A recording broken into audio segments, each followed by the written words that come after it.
Lectura del primer libro de los Reyes. En aquellos días, el rey Ahab envió mensajeros a todo Israel y reunió a los profetas de Baal en el monte Carmelo. Elías se acercó al pueblo y le dijo, ¿hasta cuándo van a andar indecisos? Si el Señor es el verdadero Dios, síganlo, y si lo es Baal, sigan a Baal. Pero el pueblo no supo qué responderle. Entonces Elías les dijo, yo soy el único sobreviviente de los profetas del Señor, en cambio, los profetas de Baal son 450. Que nos den 2 novillos, que ellos escojan uno, que lo descuarticen y lo pongan sobre la leña sin prenderle fuego. Yo prepararé el otro novillo y lo pondré sobre la leña sin prenderle fuego. Ustedes invocarán a su Dios y yo invocaré al Señor, y el Dios que responda enviando fuego, ese es el verdadero Dios. Todo el pueblo respondió, está bien. Elías dijo entonces a los profetas de Baal, escojan un novillo y comiencen ustedes primero, pues son más numerosos. Invoquen a su Dios, pero sin prender fuego. Ellos tomaron el novillo que les dieron, lo prepararon e invocaron a Baal desde la mañana hasta el mediodía, diciendo, Baal, respóndenos. Pero no se oyó ninguna respuesta, y ellos seguían danzando y brincando junto al altar que habían hecho. Llegado el mediodía, Elías comenzó a reírse de ellos, diciéndoles, griten más fuerte, porque a lo mejor Baal, su Dios, está muy entretenido conversando, tiene algún negocio o está de viaje. A lo mejor está dormido y así lo despiertan. Ellos gritaron más fuerte y empezaron a sangrarse, según su costumbre, con cuchillos y punzones, hasta que la sangre les chorreaba por todo el cuerpo. Cuando pasó el mediodía, se pusieron en trance hasta la hora de la ofrenda, pero no se escuchó respuesta alguna ni hubo nadie que atendiera sus ruegos.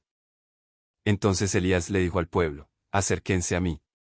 Y todo el pueblo se le acercó. Preparó el altar del Señor, que había sido demolido. Tomó 12 piedras, según el número de las tribus de los hijos de Jacob, a quien el Señor había dicho, tú te llamarás Israel. Con las piedras levantó un altar en honor del Señor e hizo alrededor del altar una zanja, del ancho de un surco. Acomodó la leña, descuartizó el novillo y lo puso sobre la leña. Después dijo, llenen 4 cántaros de agua y derrámenla sobre el holocausto y sobre la leña. Y lo hicieron así. Volvió a decirles, háganlo otra vez. Y lo repitieron. De nuevo les dijo, háganlo por tercera vez. Y así lo hicieron. El agua corrió alrededor del altar y llenó la zanja por completo. A la hora de la ofrenda se acercó el profeta Elías y dijo, Señor, Dios de Abraham, de Isaac y de Jacob, que se vea hoy que tú eres el Dios de Israel, que yo soy tu servidor y que por orden tuya he ejecutado todas estas cosas. Respóndeme, Señor, respóndeme, para que todo este pueblo sepa que tú, Señor, eres el Dios verdadero, que puede cambiar los corazones. Entonces bajó el fuego del Señor y consumió la víctima destinada al holocausto y la leña, y secó el agua de la zanja. Al ver esto, todo el pueblo tuvo miedo, y postrándose en tierra, dijo, el Señor es el Dios verdadero. El Señor es el Dios verdadero. Lectura del Santo Evangelio según San Mateo. En aquel tiempo, Jesús dijo a sus discípulos, no crean que he venido a abolir la ley o los profetas, no he venido a abolirlos, sino a darles plenitud. Yo les aseguro que antes se acabarán el cielo y la tierra, que deje de cumplirse hasta la más pequeña letra o coma de la ley. Por lo tanto, el que quebrante uno de estos preceptos menores y enseñe eso a los hombres, será el menor en el reino de los cielos, pero el que los cumpla y los enseñe, será grande en el reino de los cielos. La indecisión, en el lenguaje de la fe, es una de las posturas más dolorosas y también de las más comunes. El pueblo de Israel, reunido en el monte Carmelo, no sabe a qué Dios seguir. No ha abandonado del todo al Señor, pero tampoco se atreve a rechazar a Baal.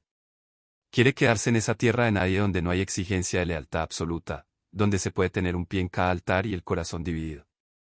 Y entonces Elías, ese profeta solitario y ardiente, los enfrenta con una pregunta que corta como una espada, ¿hasta cuándo van a andar indecisos?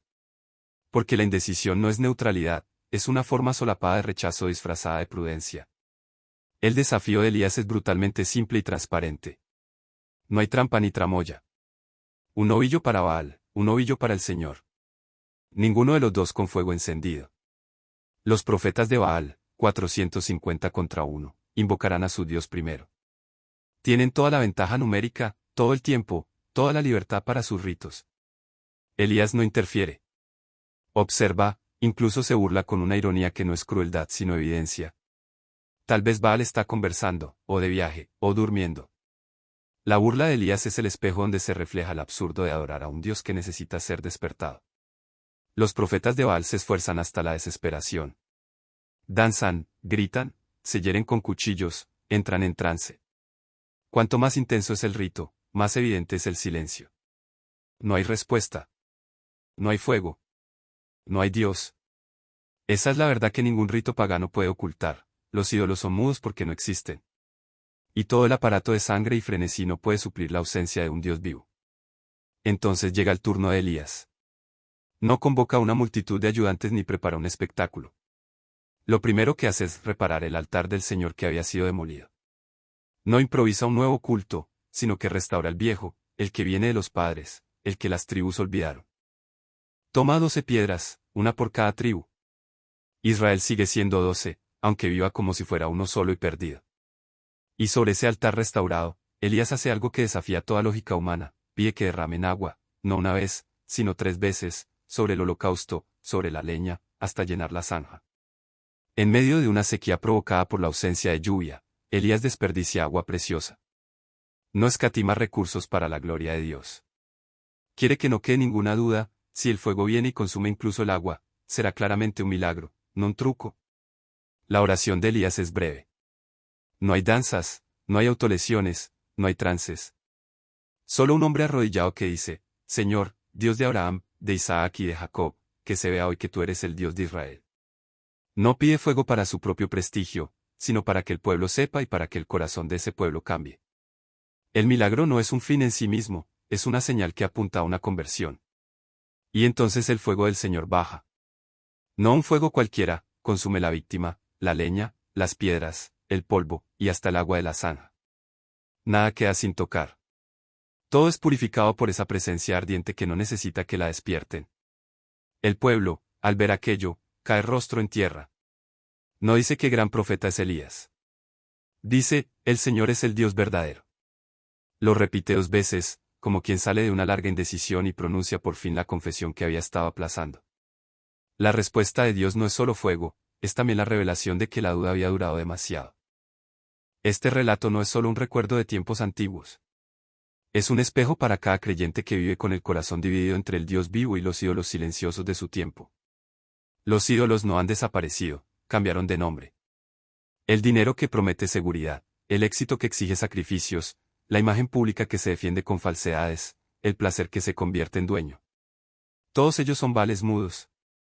Nosotros danzamos, gritamos, nos herimos con ansiedades y fatigas, y el fuego no baja.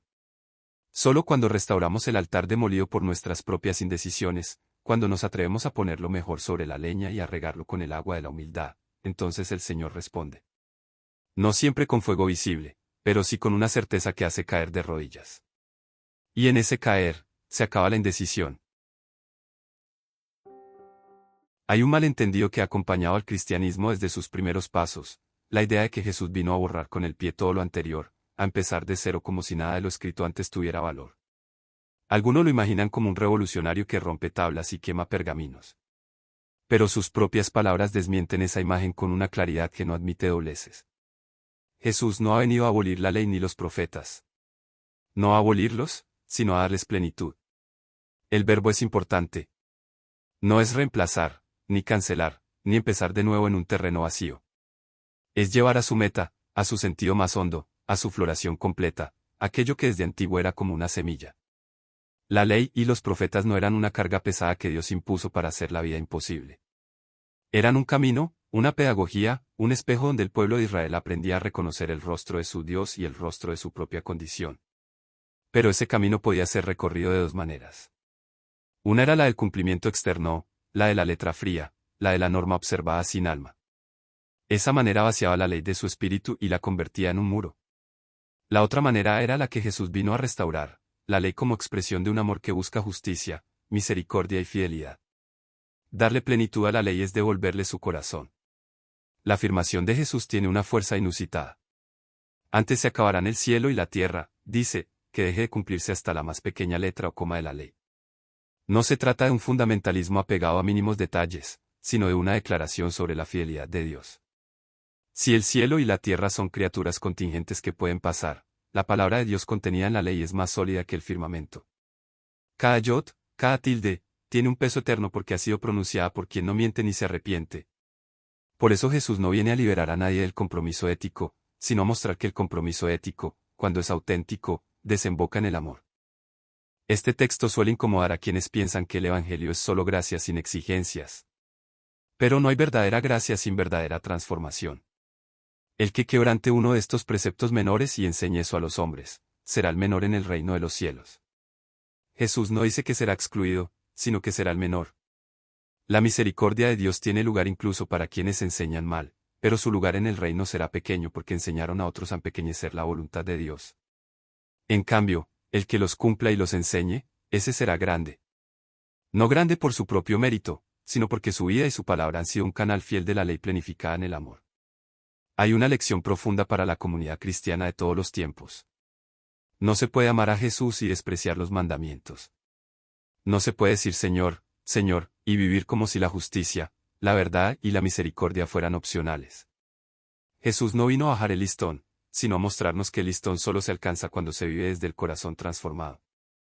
La ley no salva, pero la fe que salva no abole la ley, la cumple de un modo nuevo, no por presión externa sino por amor interno. Así como un músico consumado no desprecia las notas musicales sino que las toca con una libertad que nace de haberlas interiorizado, así el discípulo de Jesús no desprecia los mandamientos sino que los vive desde la libertad del Espíritu. Por eso, cada vez que alguien dice que el Dios del Antiguo Testamento es diferente al de Jesús, conviene recordar este pasaje. Es el mismo Jesús quien defiende hasta la coma de la ley. No para atarnos, sino para mostrarnos que la voluntad de Dios es un solo tejido sin costuras. Lo que cambia no es el contenido de lo que Dios pide, sino el corazón con que se pide y la fuerza con que se cumple. La ley, en manos de Jesús, deja de ser un código externo para convertirse en un ritmo interno. Y el discípulo que aprende ese ritmo, que lo cumple y lo enseña, no lo hace para ganar el cielo, sino porque ya el cielo ha comenzado a bailar en él.